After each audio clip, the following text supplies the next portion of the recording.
Hello my lovely YouTube family, কেমন আছো সবাই তোমরা? আশা করি খুব খুব খুব ভালো আছো, আমিও ভালো আছি। আর আজকে একটা নতুন দিন, স্যাটারডে ছিল আজ। এটা 2 উইক অ্যাগো আমি শ্যুট করেছিলাম। আর আমি রেডি হয়ে যাচ্ছিলাম ইস্কন টেম্পল। অনেক দিন পরে যাচ্ছি, প্রায় 1 বছর 4-5 মাস হবে। অনেকবার ভাবা হয় যে যাব যাব যাব, বাট আর প্ল্যান করেও ঠিক সাকসেস হয়ে ওঠে না।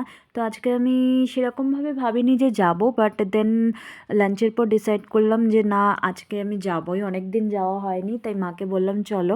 তো রেডি হয়ে আমরা স্টার্ট করে দিলাম। আর যতবারই আমি ইস্কন টেম্পল আসি আমার ভীষণ ভালো লাগে, ভীষণ শান্তির একটা জায়গা। এবার আমি গেছিলাম রাজাজি নগরের ইস্কন টেম্পলে। ব্যাঙ্গালোরে দুটো ইস্কন টেম্পল আছে, একটা হচ্ছে রাজাজি নগর আর একটা ডোটকাল সান্দ্রা, যেটা আমার বাড়ি থেকে তো খুবই কাছে, হার্ডলি 4 কিলোমিটার হবে।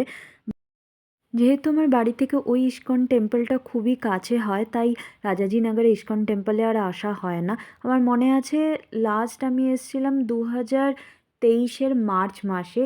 হঠাৎ করে ঠিক হয়েছিল, মাকে বললাম চলো।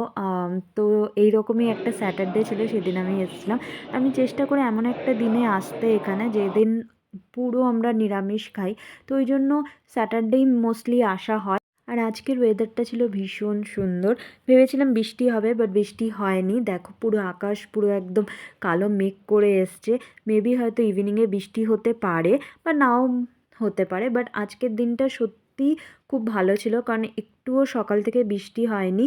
আর এটা হচ্ছে মেন যে টেম্পলটা আছে ভেতরে, তার ভিউ ভীষণ সুন্দর। আর ওপরে যে পিকচারগুলো আমি এক্ষুনি দেখালাম, সেগুলোও ভীষণই সুন্দর। আরও কিছু ভিডিও নেব ভেবেছিলাম, বাট ভেতরে ভিডিও নেওয়া অ্যালাউ নয়। ভিডিও তুলছিলাম যখন, সঙ্গে সঙ্গে সবাই বলছিল বন্ধ করো বন্ধ করো। তো এবার দেখলাম যে একটু কম রেস্ট্রিকশন, বাট লাস্ট টাইম যখন এসেছিলাম তখন আরও বেশি রেস্ট্রিকশন ছিল। অ্যাট লাস্ট আমরা চলে এসেছিলাম এদের ফুড কোর্টে। আর ফুড কোর্টের এদের খাবারগুলো সত্যিই আমার ভীষণ ভালো লাগে। আর এই ইস্কন টেম্পলে আসার আরেকটা মেন রিজন হচ্ছে এদের যে ফুড কোর্টটা আছে, ভীষণ টেস্টি খাবারগুলো। উইদাউট অনিয়নও যে খাবার এত টেস্টি হয় এখানে না এলে বোঝা যায় না। আর আমরা অনেক কিছুই এবার টেস্ট করলাম। আমার এবার সবথেকে ভালো লেগেছিল এদের গোলাপ জামুন, তার সাথে যে ভেজ রোলটা নিয়েছিলাম আর যে ফ্রেঞ্চ ফ্রাইস ছিল, সেটা তো আমার ছেলের খুব ভালো লেগেছে। আর তোমাদের সাথে শেয়ার করলাম কিছু পিকচার। আর এই ভিডিওটা কেমন লেগেছে তোমরা অবশ্যই কমেন্ট করে জানিও। আবার দেখা হবে আরেকটা সুন্দর দিনে আরেকটা সুন্দর ভিডিওর সাথে। সবাই খুব ভালো থাকো, আর নিজের ইচ্ছাগুলোকে প্রায়োরিটি দাও, নিজেকে প্রায়োরিটি দাও, যেটা আমাদের লাইফে এগিয়ে নিয়ে যেতে সাহায্য করে, যেটা আমাদের প্রোগ্রেস হেল্প করে। ভিডিওটা তোমাদের কেমন লেগেছে অবশ্যই জানিও। আজ আসি তাহলে।